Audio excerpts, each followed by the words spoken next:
Rupert Aikman. I am a Vine board director. I'm also involved in organising the Pioneers 492 project. Today we are inviting elders to come along and discuss their experiences, whether they be good, bad, happy or sad. Also to make friends who they may not have seen before or they may only see at funerals. So it's a good way of bringing people together, communities, and we're going to enjoy ourselves. We're going to have a bit of food. We've got an amazing Samantha doing the interviews and Jamal is doing the amazing video and photography work. I hope it's going to be a good day. Thank you.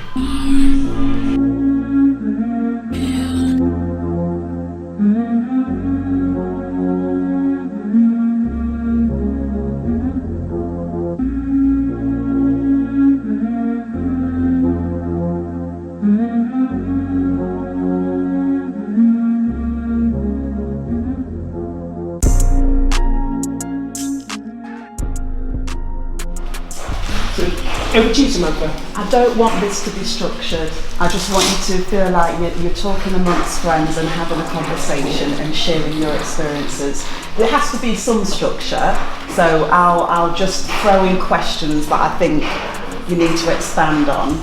This is for something later if we don't cover everything, but what I'd like to start with is why you came, when you came, and how you got here. So if you each could give your little experience on why you came, when you came and how. And then from there, I'm hoping naturally you could just talk about other things. It's just share your experiences, but from the beginning, I would like you to explain why you came here. And I know some of us are of a second, third generation, so we were born here, but we're going to get to that in a moment. We'll be covering how we got here and when we got here as well. So whoever wants to talk. As you know, my name's Miriam Grant, and I got here 62 with the intention of marrying to a man. He invited me here.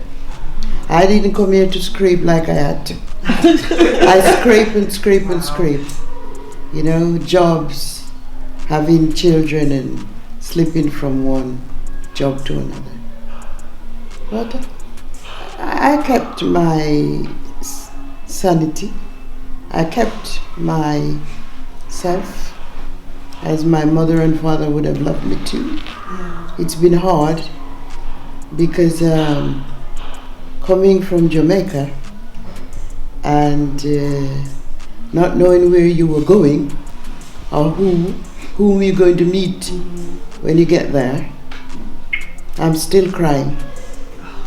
I've cried all the way and I'm still crying. Can I ask, did you come on your own? Or did you come I with someone? came on my own in an aeroplane full of strangers. And how old were you at the time? 21. So yes, and I've been here long, and I'm not going to say how long, because everybody in here are mathematics.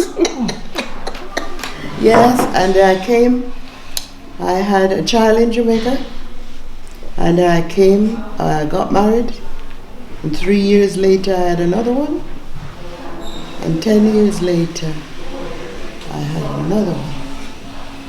But in between there, I had car knock me over on the street going to work. So, like I said, I'm crying, and I'm still crying. The pain is there, and I'm always will cry. So what is the pain? Why are you crying? What? Why am I crying? Don't let me speak Jamaican now.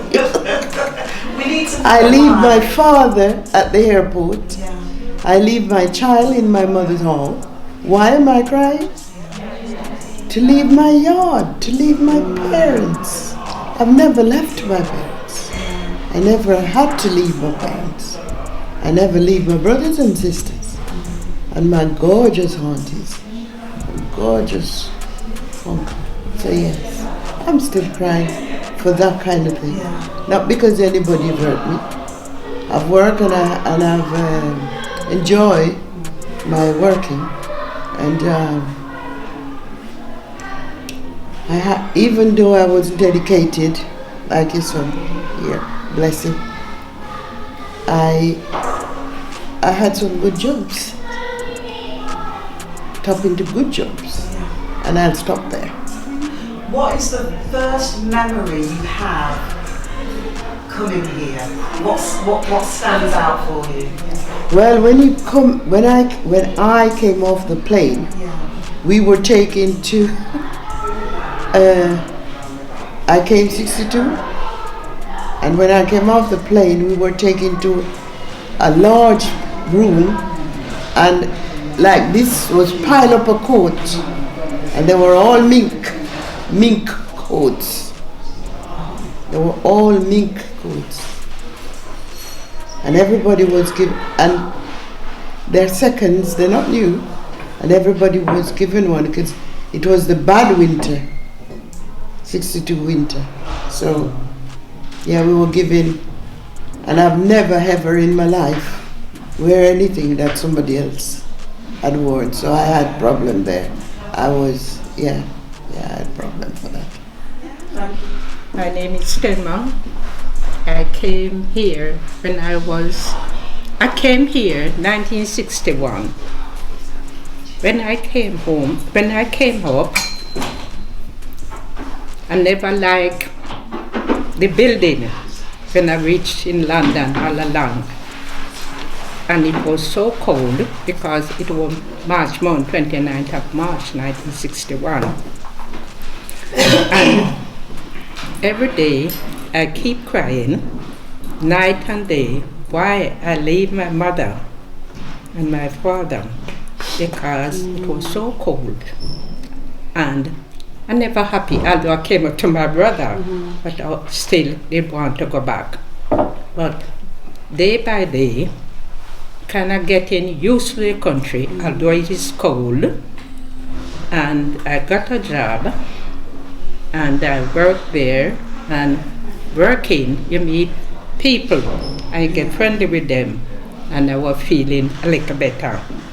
But I still can't forget my country, where I'm coming from, in this cold country. So I said to my brother one time, could you help me? That I can't go back home. He said, why do you want to go back home? I said, I can't take the cold, it is too cold, and I'm not going to manage. He said, gradually, you'll get used to it. And I remember when I just came over, a few weeks, it was really foggy. I was working at place, but really foggy. And they said, I was fretting for you. I don't know how you reach home. I said, yes, I reach home. The Lord carried me home. But I don't think I will stay here. I think I definitely want to go back because no, I've missed the sun out there, and I'm really feeling cold, and I can't get warm. But he said, we'll buy some warm clothes and give you a boot and thick coat, and you'll feel it better. Well, gradually, I move around, I meet people, and I kind of get used to the country, although it is still cold, and the older you get, the more you feel cold. Well, I was born here, and I can't take the cold. Cold, yeah. I really can't, and it actually makes my bones ache. I get miserable. I can't function, and I can't think. And I was born here, so I can't imagine. Yeah, you come from a wild country. Yeah. Yes. Can I ask, you said gradually when you started meeting people and socialising that you kind of got used to things. How long would you say it took you? Years, months? No, not years. It could be about like a few months, meeting people, good people, talking to them, and they encourage you. You just need some warm clothes, and where you sit, it will be warm, and like that. You know, we always have a fire at that time. Sit around the fire and keep really warm, and gradually I get warm, I get used to it. It's cold really. The older you get really, because I'm 80 now really, so I really get cold sometimes. My mum came here when she was 15 years old. Yeah. Her dad, my granddad, was here already, so her mum sent her over to stay with my granddad, and she was 15 years old, and she's always told me she cried for months, and I didn't understand. I didn't appreciate how someone could actually, and it's grief. It is grieving. That's what I realised it to be. She says she cried and cried and cried for months, and I remember her saying, I come to this country, I leave my sweet Jamaica with the vegetation, the sun, the heat, the colour, and I come to Britain and it's like in a black and white movie. Everything's grey, misty, fog, smog, all the chimneys burning with the coal fire. And she says, what am I doing here? Why am I here? And she was grieving. She cried for months, she said, and she wanted to go back as well. I want to know about these paraffin lamps because I don't know what they are. So can someone explain what they are? Beatrice lamps. Paraffin lamp. Paraffin lamp is a metal structured thing. Some shape in all different. They've got all different shapes, and. You go to the petrol station or wherever.